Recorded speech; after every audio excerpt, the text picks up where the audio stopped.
Hello everyone, Relgan here with a ZvT game that I played against GM Terran Jason on Ruins of Endian. This time I'm not going to give you too much of a preview, and we're rather just going to see what actually happens in the game. Right off the start you can see that I go for a fast pull, followed by a hatch and a gas. This is the typical 3 roach opener that I go for.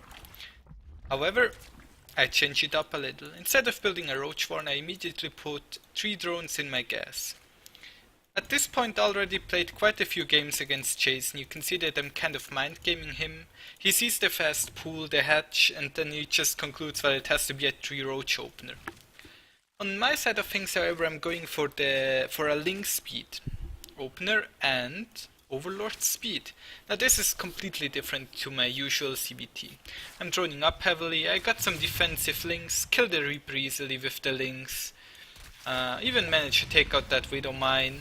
At this point, at his side of the map, he's getting his third command center, and I'm going for the double ling drop. Or rather, 8 ling for Baneling drop, not double ling. A Liberator grazes by. I thought it was a medivac, but first let's see how much damage I can do with the links. I would say a decent amount of damage, not too much, but when the Banelings come in, explode, 19 workers killed. Easy. That was a very easy way to kill 19 workers so far. I of course lost 4 Banelings, 8 links, 2 Overlords, invested into Overlord speed and all of that. So I'm still ahead, 13 workers, but I'm not too far ahead. He also killed 5 workers. I think those were all with the Liberator that we didn't look at. Also getting the +1 melee and +1 carapace upgrade. I'm getting my lair. Upgrade wise I'm still ahead compared to the Terran, so all is good. Droning up my third slowly, getting more links. I believe I was a little bit scared that he might counterattack me. Didn't really know what was going on. So I attacked these rocks. I sped up the game a little bit as not too much is happening. Another small drop right here, didn't really do anything with that Baneling drop. Then I want to take my 4th obviously. I have to clear these rocks so I can take that 4th and attack him in case he sieges up here. My link count warding such an attack is no problem at all. Got the Spire so I can make the Corruptor transition. As you saw in previous games of mine, I like to go for Ling Bane and Corruptor into Swarmhost, and Ling Bane and Corruptor is also kind of what I'm going for this game. He is walking around the map, seeing what he can find. He takes out my 4th. Supply wise, even though I got an earlier lead, he kind of managed to get back into the game. However, he is skipping upgrades right now. He didn't start the +2/+2 yet, so he's definitely making an investment as well. I also got the Corruptor, so I'm looking pretty decent for the mid and later stages of the game. I also spent my money. Always good if you well, it's better if you can build a bank, but if you can spend your money and you're not maxed, then that's definitely good. So I'm going in with my links and banelings, trying to do as much damage as I can. I take out a decent amount of workers. Then my corruptors fly on out again. Units lost wise. I lost a little bit more so far in the game, but I probably also mined a little bit more, killing a total of 33 workers. And he is on 3 bases, hasn't started a 4th yet, is just starting it right now. Starting his +2/+2 while mine has already finished. Putting him in a little bit difficult of a situation. I got my 4th up, didn't start my 5th yet, probably will sometime soon.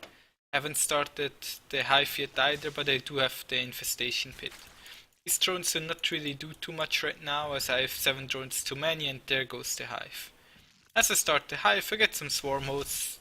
I mean, I don't want to play disrespectfully, but I kind of think playing swarm hosts is fun. They're not the most efficient unit, but they're a very fun unit to play. Now, upgrade wise, at this point of the game we are even. And I couldn't really do too much right there with my links and banelings. He just runs all over the map. Has a nice Widowmine count, making it a little bit hard for me to engage, as the Widowmines do a really good job against Lings. So I sent my Banelings in first to clean as much as I can, infly some Locusts, and with the Locusts comes the rest of my army, and the Marines had to stand still to take down the Locusts, so I managed to get some decent Baneling hits on them. Of course, even low health Marines still have insane DPS, so they're still alive. Income wise, or rather resource wise, I had a little bit of a bank. It's not so much that I can't spend my money, it's just that I'd rather save at least the gas for the Ultralisks and also have to get the 3-3 upgrades. Kinda thought he would start them as well, but he hasn't so far. Still on 2-2 with no 3-3 started. He gets these sensor towers. Can be a good idea. I have some Lings running around the map, trying to get some damage. This base is saved, is protected by spine crawlers. 2 drones too many here, but I think he will help me with keeping my drone count low anyway, so that's not a problem. I'm not sure, swarm host wise I'm down to 4 swarm hosts. There are still some widow mines here. I burrowed some banelings here.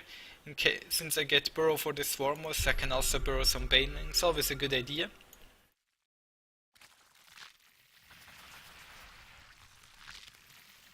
I have 2 overseers morphing in right here.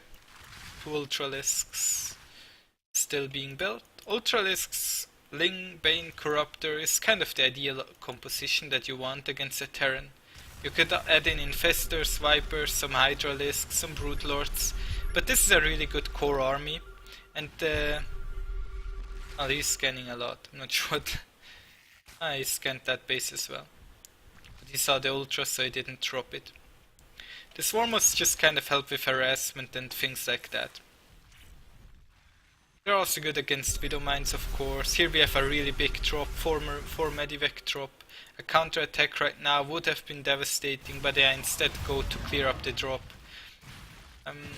Even managed to take out 1, 2 Medivacs and some more Marines, cleaning up all 32 Marines. I think I lost anything besides a hatchery, but definitely a good trade for me. Units lost wise, still lost more than him though.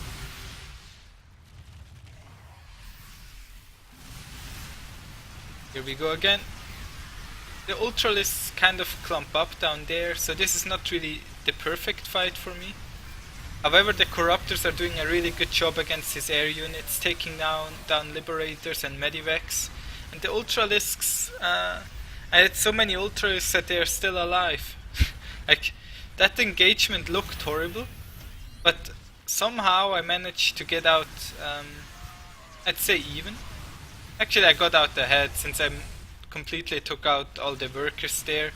The Corruptors are still taking out the Liberators. I have so many Corruptors. They have the +1 missile upgrade as well. He has no 3-3 on the bio, I believe. And he eventually just rage quits. So this was I'd say a somewhat standard game where I went for early Baneling drops, took out a lot of workers and marines. Eventually made the switch into Corruptors, defended with some swarm hosts, tried to use burrowed Banelings, but he never really walked on top of them. Have some here, have some here. Yeah, otherwise Corruptors are really good units against Terran, if you can actually use them and have Ultralisks to tank the Marines so they do not immediately kill all your Corruptors. And I hope you liked this video. I'll see you guys next time. I'm out. Thank you for subscribing and watching. Bye.